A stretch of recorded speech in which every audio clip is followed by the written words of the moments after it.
I think I've sort of figured out a few universal, one universal framework to analyze team dynamics, so that you're able to have a functional team as opposed to a dysfunctional team, and that the team members actually benefit from being in the team rather than working alone. I mean, the entire point of working together in a team is so that we can split the work and do it more efficiently, right? But my claim is that at least 50 to 60% of teams are extremely dysfunctional, and it usually comes down to social politics that is sort of restricted to within the team, and the best way to summarize whether a team is going to succeed or not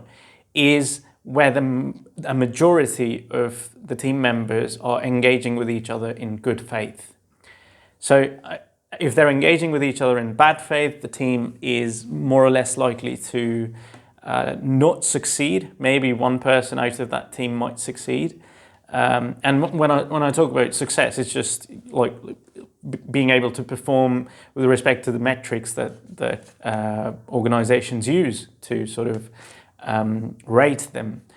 All right, give me a sec. So when I say good faith and bad faith interactions, I mean there can be a few combinations, right? Like one person is interacting with others in bad faith whilst preserving the good faith interactions towards themselves. And the other person is fixated on treating other people in good faith whilst being against themselves and sort of torturing themselves in one way or the other to extract work from them. Like if there's one person in the team who's doing 90% of the work, so he or she or they are fixated on holding themselves more responsible than they should be. Right. And so here's where bullying comes into the picture. I mean, it might not look like bullying, but it might feel like bullying, right?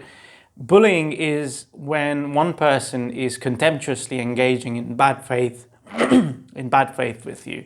So even if you've disengaged from them, and even if you're like, I don't want to be involved in any kind of toxic dynamics that are going on in here, they would find avenues to sort of bring you down, which obviously doesn't work in your favor, does it? Because now your mind is focused on how to avoid that kind of toxicity within the group. Your agenda is to focus on the work, but theirs apparently is not. So it's an interplay. The only way that you can succeed is if you leave that team, go to another team in which everyone is treating each other, at least for the purposes of the professional work that you're doing, professionally engaging with each other in good faith interactions. They don't have to like you, they just need to have a clear bill of conscience to be able to work effectively, right?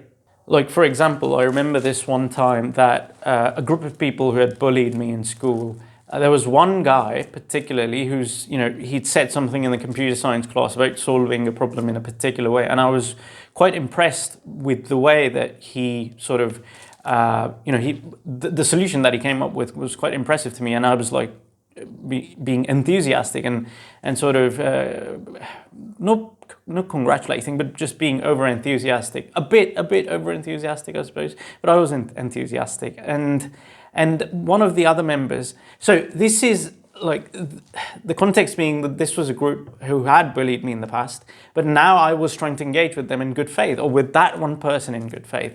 And then the person who was sitting beside him sort of, ridiculed me for even saying something that was appreciative of the original person's solution.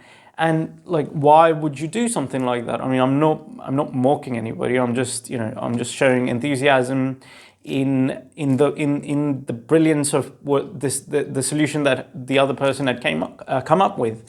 So yeah, so like things like these. And then there's also that guy who when you're sort of proposing solutions to deal with problems whilst doing teamwork, there'll always be that one person who's like, yeah, I disagree with everything you say because I don't like you. And I'm just going to negate everything that you say. That doesn't work out for me. Oh yeah, this doesn't work. Basically, every solution that you suggest will not work out for them, and they would not be, they would not be overly enthusiastic to propose another solution. They usually just try to cut you off from seeming like a person who is actually contributing to the team. And so my conjecture is that if you removed all the toxicity in human teams, you'd actually have very efficient organizations which would actually tend to have, which would tend to promote those who actually did some good work than to just sort of pass on the credit to the ones that did not do anything. And it's usually the most, the hard workers. I mean, obviously it's a general rule, so it can be, it can be disregarded at the individual level. But statistically, I think the most efficient workers are also the ones who do deeply, despise having to deal with any kind of toxicity.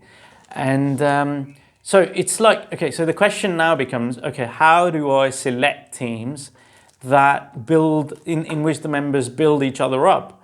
You stop having complementary leadership roles, meaning, concentrating, let's say that you've got a 4-member team and you're concentrating all power, not 4, let's say you've got a 5-member team and you're concentrating all the power in 1 or 2 of those people. And then there's going to be like a lot of favoritism involved. There's going to be all sorts of political mind games involved, which you really want to try and avoid. So the solution is to look at how people engage with each other, right? So let's say someone is gossiping about someone else and, someone starts a rumor and then you realize that, okay, this person started the rumor. Probably not a good place to pick a team member. Like probably change your, a venue of, suitable candidates, just change that and go elsewhere. There's another way to find out is, so another thing that you can look at is if there are people who are perpetually disappointed in one or the other person of the team. Like if you have a person who's engaging contemptuously in bad faith and sort of making jokes and rumors at the expense of another person, of another team member, then that's probably not going to be a good fit for the team. At the end of the day, you want to be able to choose as many people who wish to engage in good faith rather than in bad faith, and you bring them together and you see the magic just unfold by itself.